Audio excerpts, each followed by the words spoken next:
ये जो कावड़ लेने जा रहे हैं, इसके अंदर क्या किसी ब्यूरोक्रेट का बच्चा जाता है? क्या कावड़ लेने किसी ब्राह्मण बनिए ठाकुर का बच्चा जाता है? किसी पूंजीपतिया का बच्चा जाता है? किसी नेता का बच्चा जाता है? अगर जो अरबों खरबों कमा रहे हैं उनके बच्चे कावड़ लेने नहीं जाते, तो आपकी हमारी बहन बेटी, हमारे बेटे, हमारे लोग, हमारे बच्चे ये कावड़ लेने क्यों जा रहे हैं? जब वो जो पढ़ रहा है वो कावड़ लेने जा रहा है तो 20 दिन कम से कम अपनी पढ़ाई मार रहा है। और जो फैक्ट्री में काम कर रहा है, कारखाने में काम कर रहा है, वो अगर कावड़ लेने जा रहा है तो कम से कम 20 दिन की उसकी दाढ़ी मारी जा रही है। और कावड़ में का जो व्यापार है 1000 करोड़ का है। भैया किसकी जेब से निकल रहा है 1000 करोड़ और किसकी जेब में जा रहा है? समाज के लोगों को शिक्षा के रास्ते पे लाना होगा, इस कावड़ के रास्ते को तोड़ना होगा। कि दलित पिछड़े आदिवासियों के बच्चों का ही इस्तेमाल धार्मिक जुलूसों में होता है, दलित पिछड़े आदिवासियों के बच्चों का ही इस्तेमाल दंगों में होता है, और दंगे में मरने वाले भी वही, और मारकर जेल जाने भी वही वाले भी वही, और बर्बाद होने वाले भी वही, कावड़ में जाने वाले भी वही, पैसा गंवाने वाले भी वही, नौकरी गंवाने वाले भी। यही नहीं, अभी और सुनिए। नरेंद्र मोदी भाषण में क्या बोलते हैं? हमारी दुनिया, हमारे देश में, इतिहास में बहुत बड़ा साइंस था, और वो साइंस प्लास्टिक सर्जरी का भी था। और उसका उदाहरण दिया गणेश, कि कैसे हाथी का सिर काट करके एक बच्चे के ऊपर लगा दिया। ये हमारे बड़े बड़े डॉक्टर लोगों ने करके दिखाया। भारत का प्राइम मिनिस्टर बोल रहा है। बोले कौरव 100, 100 कौरव पांडव, कौरव लोग 100 कैसे हो गए 100? बोले स्टेम सेल रिसर्च था, स्टेम सेल रिसर्च।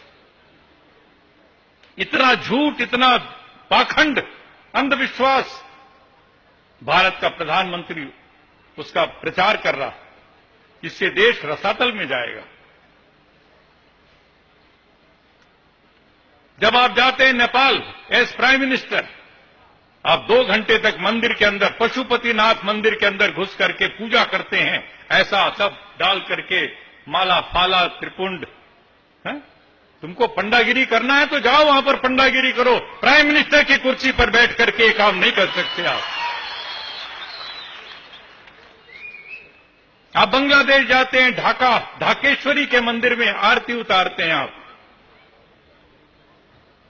ये हमारे भारत के संविधान की भावना और स्पिरिट के खिलाफ है।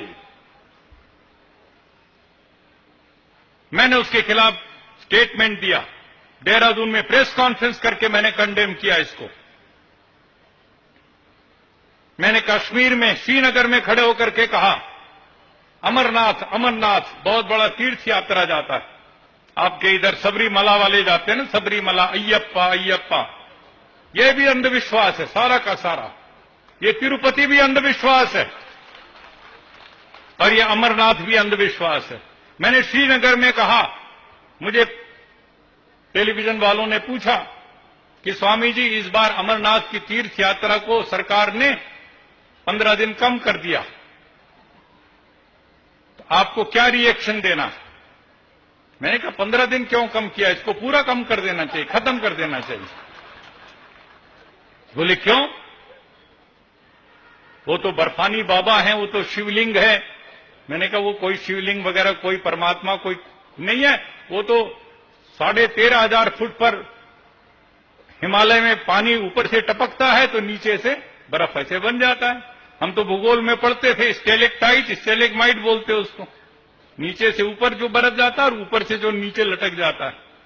ये तो एक नेचुरल फेनोमेना। मैंने कहा nothing to do with anything divinity, divine. कोई इसके ईश्वर परमात्मा का उतना बड़ा उसको तुम बना रहे हो शिवलिंग, बर्फानी बाबा, उसके लिए सब 13,500 फुट पे जाते।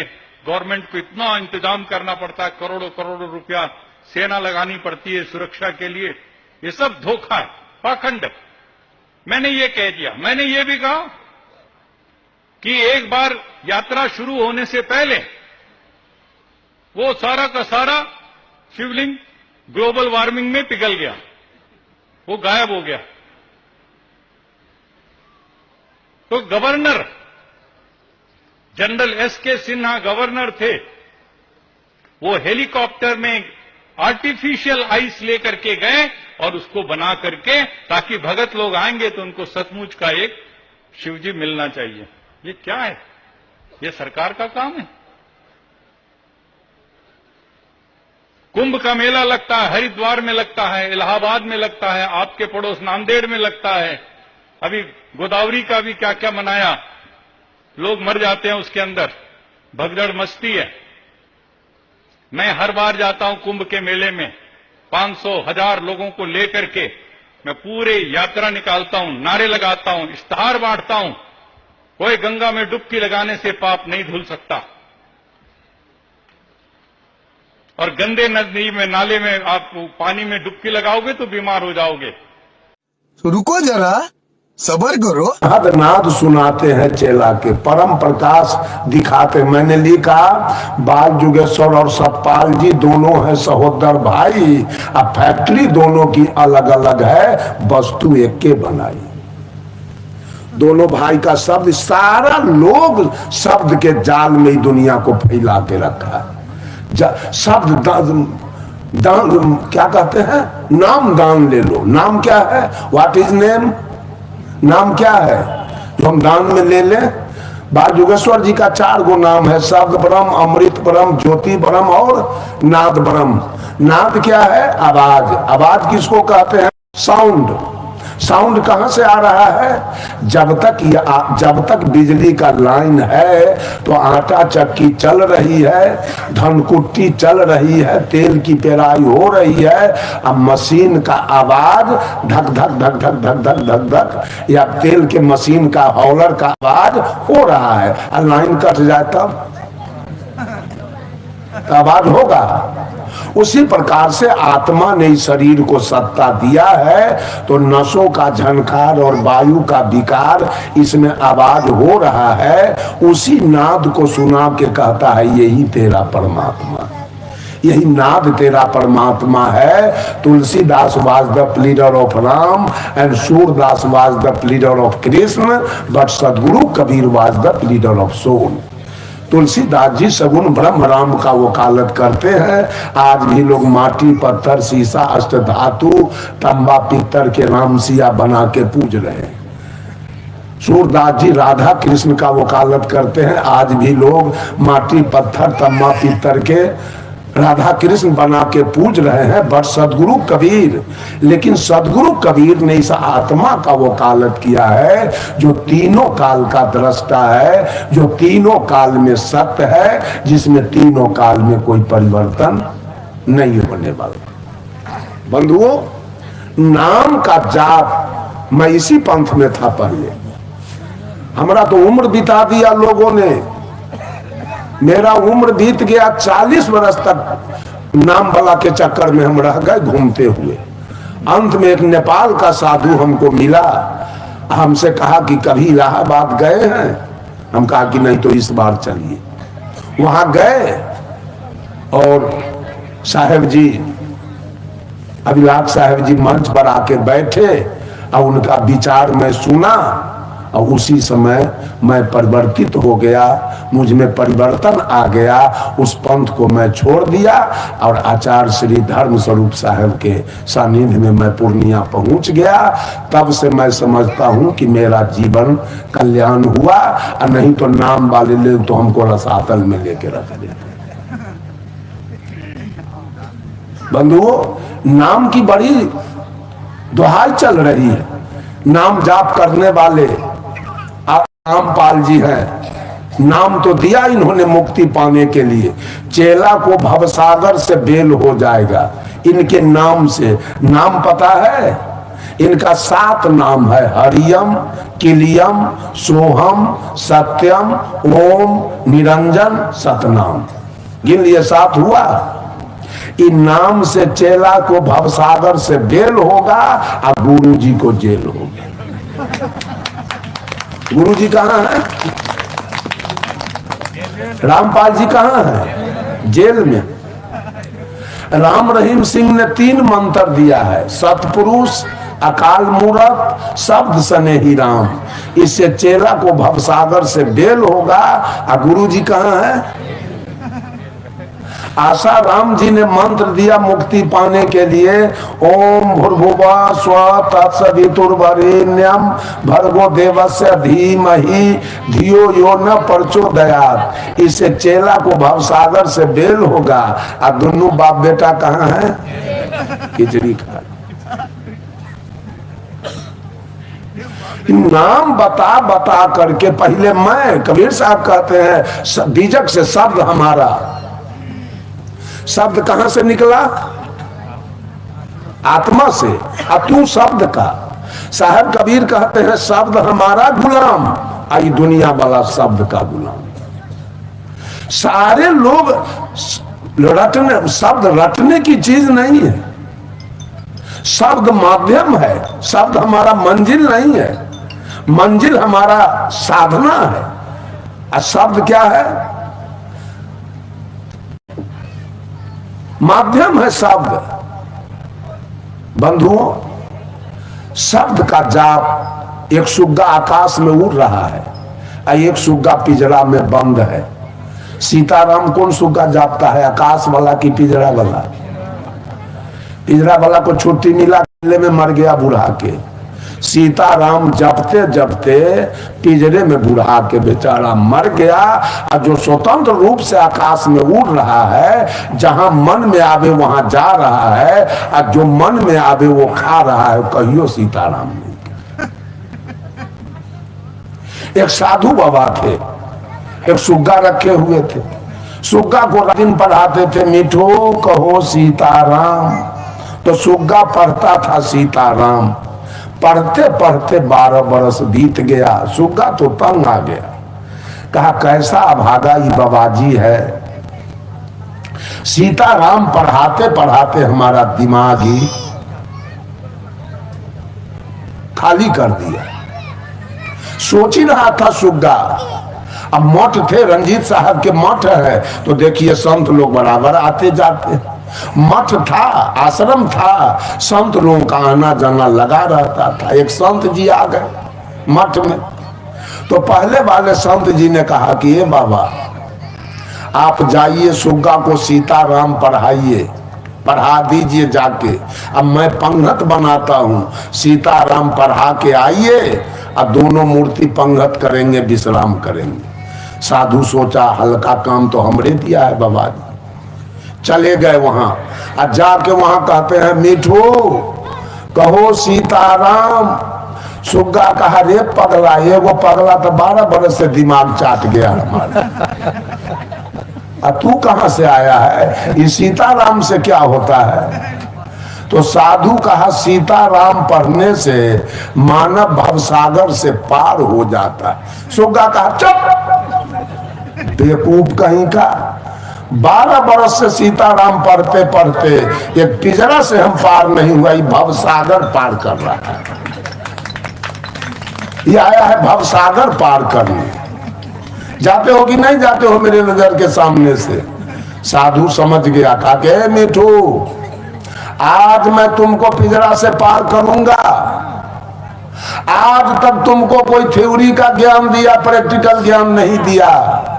अगर वो प्रैक्टिकल ज्ञान दिया होता तो तू पिंजरा से कब पार हो गया होता। आज मैं तुमको पिंजरा से पार करके छोड़ूंगा।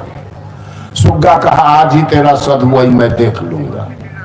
कहा ठीक है, मैं जा रहा हूं, पंगत करके मैं विश्राम करूंगा, और शाम में तेरा मालिक आएगा तुमको सीताराम पढ़ाने, अब मैं नहीं आऊंगा।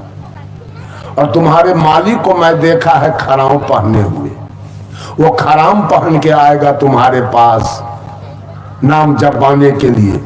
तो दूर से खराम के खटर खटर का आवाज सुन लेना, और पिंजरा में चित होके उलट जाना, पैर ऊपर धर नीचे, आंख दोनों बंद कर लेना। लाख बाबाजी कहे मिठू सीताराम एक बार भी नहीं बोलना। कहा ठीक है जाओ। साधु गए, भोजन करके विश्राम में गए। शाम में साधु बाबा आ रहे थे, खराम पहन के खटर खटर करते आ रहे थे। सुग्गा सुन लिया, पिंजरा में चित होके उलट गया, पैर ऊपर धर नीचे, आंख दोनों बंद कर लिया। साधु बाबा लाख बोलते रह गए मिठू कहो सीताराम, मिठू कहो सीताराम। सुग्गा एक बार भी नहीं बोला। साधु बाबा समझ गए सुग्गा की मृत्यु हो गई, सुग्गा मर गया। नौकरबा को कहे सुग्गा को पिंजरा से निकाल के फेंक दो। नौकरबा पिंजरा खोला और सुग्गा 9 दू नाम जपने से कि मुंह बंद करने से? ईसा बाबा जी से क्या अधकपारी हो गया है क्या? है? ये 24 घंटा नाम का जाप करवाएगा। सीता कौन थी? सीता कौन थी? जनक जी की बेटी। और राम कौन थे? जनक जी के तो बेटी दामाद के नाम जपे से मुक्ति मिलता है? बोलिए बोलिए, बेटी दामाद के नाम जपने से जीव को मुक्ति मिल जाएगा ना, कल्याण हो जाएगा ना। इन नाम का रोजगार सारे लोग फैला के रखे और नोट कमाते हैं नाम के रोजगार पर। कहता ये बात किसी को कहना नहीं, कहा कि सुन लेगा तो वो लेवे न करेगा गुरु महाराज से, टके न देगा। वो जब जानिए जाएगा तो नोट देगा कैसे गुरु महाराज को? इसलिए दे देगा आपको तो कहेगा किसी को कहना नहीं, कि फिर आएगा वो आएगा हमारे यहाँ, अब पैसा देगा तो नाम हम इसको दे देंगे। बंधुओं, ई धोखा में मत पड़िए। नाम के धोखा में बहुत लोग ठगा रहे हैं। नाम केवल महिला सब, औरत लोग, बच्चा जब नादान रहता है तो बच्चा को चटनी खरीद के देती है खेलने के लिए। वो चटनी लकड़ी का रहता है, लाल पियर हरियर रंग के। बच्चा चटनी लेके कभी मुंह में रखता है, कभी हाथ में, कभी धरती पर गुड़का के खेलता है। लेकिन बच्चा कब तक खेलता है? जब तक बच्चा को माँ का दूध पीने का भूख न लगे तब तक वो खेलता है। और जब भूख लग जाए तब तो चटनी नचा के फेंक देगा। ला कहिएगा बउआ रे, भूत रे, भगोलवा रे, रेलगाड़ी रे, फलना रे, ठेकान रे, वो नहीं मानेगा। हाथ में दीजिएगा, नचा के फेंक देगा। अब उसको माँ का दूध चाहिए। अब वो चटनी फटनी से काम नहीं चलने वाला है। उसका पेट भरेगा माँ के दूध से, चटनी से नहीं। यही जाप जो सिखाया गया वो चटनी है, इससे कल्याण होने वाला नहीं है। बंधुओं, जरा सोचिए समझिए, पन तो बहुत मिलेगा। ये मंच कैसा लगा है आपके सामने मालूम है? ये मंच विश्वास का नहीं है, विचार का है। ये मंच अंधश्रद्धा का नहीं है, शंका का है। और हमारा विद्वान लिखा, I keep 6 honest serving man, they taught me all I know. मैं कुछ नहीं जानता हूं और अपने पास 6 कर्तव्यपरायण ईमानदार व्यक्ति को रखता हूं। जो कुछ भी मैंने सीखा है इन्होंने ही सिखाया है और इनके नाम है, their names are what, why, who, when, where and how. इनके नाम है क्या, कौन, कहां, क्यों, कब और कैसे। ये विचार आपके अंदर आ जाए तो आपके जीवन की गाड़ी गंतव्य पर पहुंचेगी। लेकिन आज लोग अंधश्रद्धा में पड़कर ये माता लोग पानी की पूजा कर रही है, आग की पूजा कर रही है, धरती की पूजा कर रही है, आसमान की पूजा कर रही है। आग की पूजा करने वाले आग में घी जलाते हैं, इतना महंगा घी, हवन, अरवा चावल, जौ, तिल, नारियल, जटा, मसीह, गूगल। आग अगर देवता है तो एगो लुत्ती लेकर छप्पर पर रख लीजिएगा, देवता सारा मिर्गी उतार देगा उसी समय। अन्ना तो एगो लुत्ती लेके अपना ट्रंक में या पेटी में या बक्सा में रख लीजिएगा। अन्ना तो एगो लुत्ती हाथ पर रख लीजिएगा, सारा मिर्गी उतार देगा ये देवता। और न अगर आग लगे गांव में तो कहिएगा बहुत घी पिलाए हैं, अरवा चावल, जौ, तिल, अब क्षमा कर दीजिए। ई चंडाल बिना दमकल के नहीं मानेगा कर जोड़ने से। मान लेगा? कभी मान लेगा ये देवता? बंधुओं, आग में ज्ञान नहीं है, आग में ध्यान नहीं है, आग में बुद्धि और विवेक नहीं है, आग में दया और क्षमा नहीं है। जिस आग का पूजा किया है आपने, उसी आग में एक दिन नाती जल के आपका। उसी आग में पोता जल के मरेगा, उसी आग में दामाद जल जाएगा, उसी आग में बकरी जल जाएगी, उसी आग में गाय और भैंस जलेगी, उसी आग में Banarasi sari, south silk, Gajji silk sari जलेगी, उसी आग में कोट और फुल पैंट जलेगा, उसी आग में दस्तावेज और खतियान जलेगा, उसी आग में लाख रुपया जलेगा, और तब सारा मिर्गी उतर जाएगा। भगवान बोला आपके पूजा करते रह जाइए और नाम जाप करते रह जाइएगा। बंधुओं, ये मंच किसका है मालूम है? ये मंच पारक सिद्धांत का है। ये मंच पूज्य गुरुदेव अभिलाष साहब का है। ये मंच आचार्य सदगुरु धर्म स्वरूप साहब का। यहां किसी प्रकार की भ्रांति आपके जीवन में नहीं रहेगी, और जो भी कचरा आपके जीवन है वो सारा कचरा उड़ जाएगा। यहां से एक भी कचरा नहीं रहने वाला है। यहां से कोई बेईमानी नहीं है, कोई चमत्कारी बात नहीं है, कोई गोरख धंधा यहां से नहीं मिलेगा आपको। जहां से आपके जीवन में थोड़ा सा भी शंका रह जाए वैसा रहने वाला यहां से नहीं है। कोई गुंजाइश नहीं है लेकिन परंतु के। यहां सारे लेकिन परंतु खत्म हो चुके हैं। ये बात समझ लीजिए आप। अगर कल्याण करना है, कल्याण पाना है, तो आप इस सिद्धांत से जुड़िए, सदगुरु से जुड़िए, अपना कल्याण कीजिए, सुंदर सब समाज का निर्माण कीजिए। आपके जीवन में सुख आएगा, शांति आएगी और कल्याण होगा, मोक्ष होगा, मुक्ति होगा। मैंने कहा, साहब कबीर कहते हैं, ब्रह्म बराकी जहां से आया। ये आवाज बड़ा नहीं, आवाज देने वाला। बात तो सही है।